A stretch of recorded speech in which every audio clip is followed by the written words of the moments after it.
With the bill to force the release of the Epstein files now cleared through the House, going through the Senate, and on its way to President Trump's desk soon, tonight a Republican effort to punish a Democratic colleague over her contact with Jeffrey Epstein failed inside of the House. That's because moments ago, lawmakers rejected a resolution to censure Democratic delegate Stacey Plaskett, she represents the Virgin Islands, for texting with Jeffrey Epstein during a 2019 hearing that featured Donald Trump's former fixer, Michael Cohen. These were texts that were among the 20,000 pages of documents the House released last week, and they show that Epstein texted Stacey Plaskett saying, quote, Cohen brought up Rona, keeper of the secrets, referring to Trump's longtime assistant, Rona Graff. Plaskett responded, quote, Rona, and then asked, quick, I'm up next. Is that an acronym? Epstein replied, that's his assistant. A few minutes later, Plaskett asked this.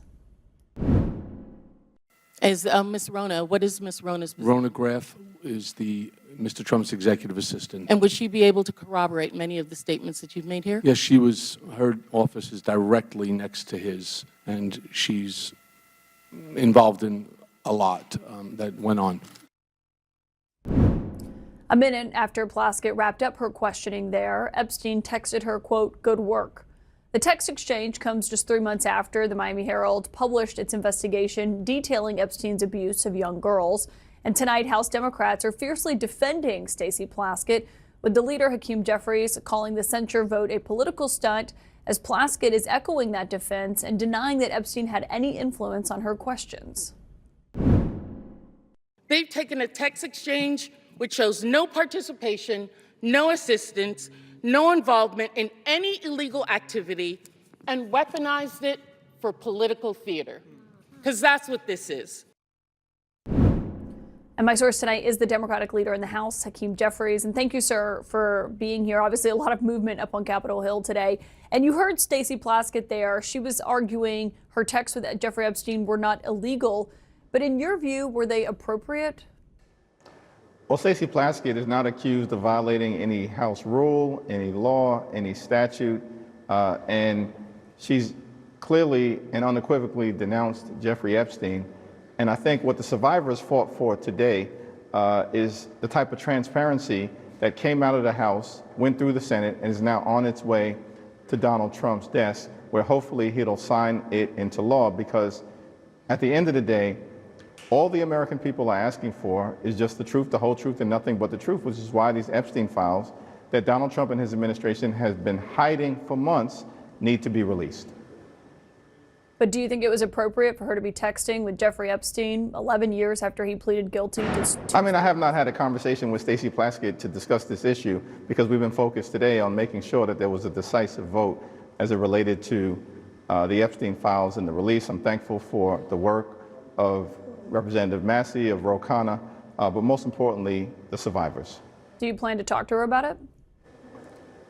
I think that we successfully defeated a resolution that lacked any basis, was not credible, and was being brought by an individual who was trying to weaponize this issue to reinvigorate his own failed gubernatorial campaign in South Carolina. It was rejected on a bipartisan basis on the floor today.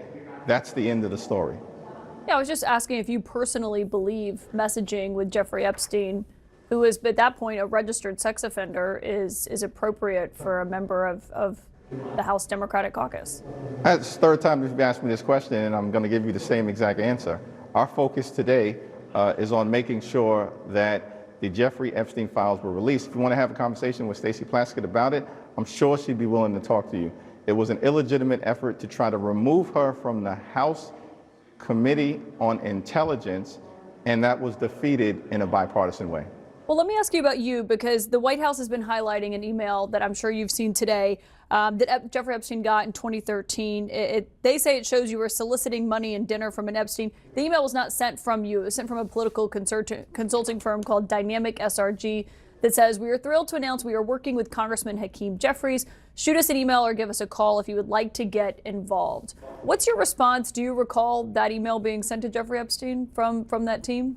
Yeah, of course, I have no recollection of the email. I've never had a conversation with him, never met him, know nothing about him other than the extreme things that he's been convicted of doing.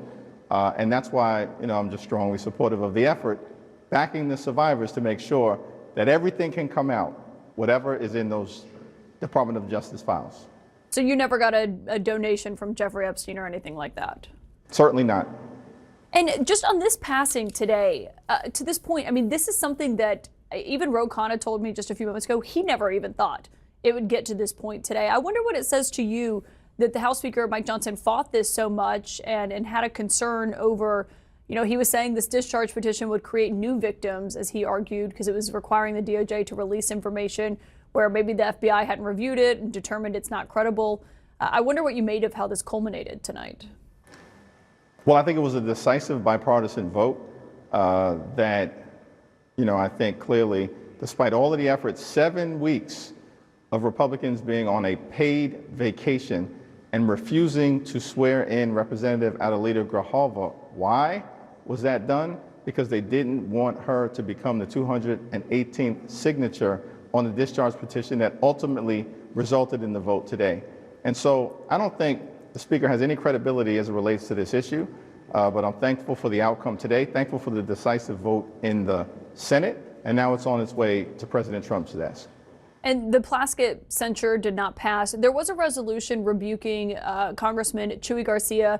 He had timed the announcement of his retirement shortly after the state's filing deadline, and that was after his chief of staff had declared her own candidacy for that position, basically leaving her as the only Democrat able to run for that seat. There are 23 Democrats who joined Republicans on the disapproval resolution. You urged members to oppose it. How come? I think that it's an issue to be worked out by the people back in the great state of Illinois. Chuy Garcia has been a consistent progressive champion for the disenfranchised, a voice for the voiceless. He's done a lot of good. And I think that it was a resolution of disapproval that I did not support, that there are a lot of issues, I think, of importance to the American people, including the failed Trump economy, the Trump tariffs that are crushing people, the Republican health care crisis, the refusal by my Republican colleagues to extend the Affordable Care Act tax credits, the fact that that is going to result in tens of millions of people experiencing dramatically increased premiums, copays, and deductibles.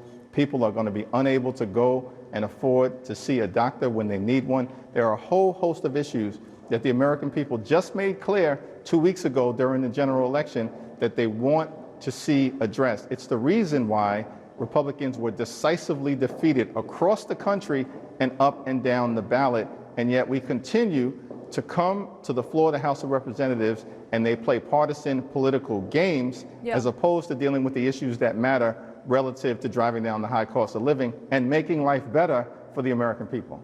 I think it's fair to say there's bigger issues people care about, but even some Democrats have said this is why people don't like politics. This is slimy, and it disenfranchises voters by not letting them pick who they want to be running in that race.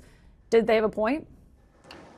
I think they can speak for themselves, and certainly, my view on the situation was that there are things that we should be focused on in terms of solving problems for the American people, that the American people just decisively told us 2 weeks ago during the general election they wanted us to work on. House Minority Leader Hakeem Jeffries, thank you for joining us again tonight. Really appreciate your time. Thank you.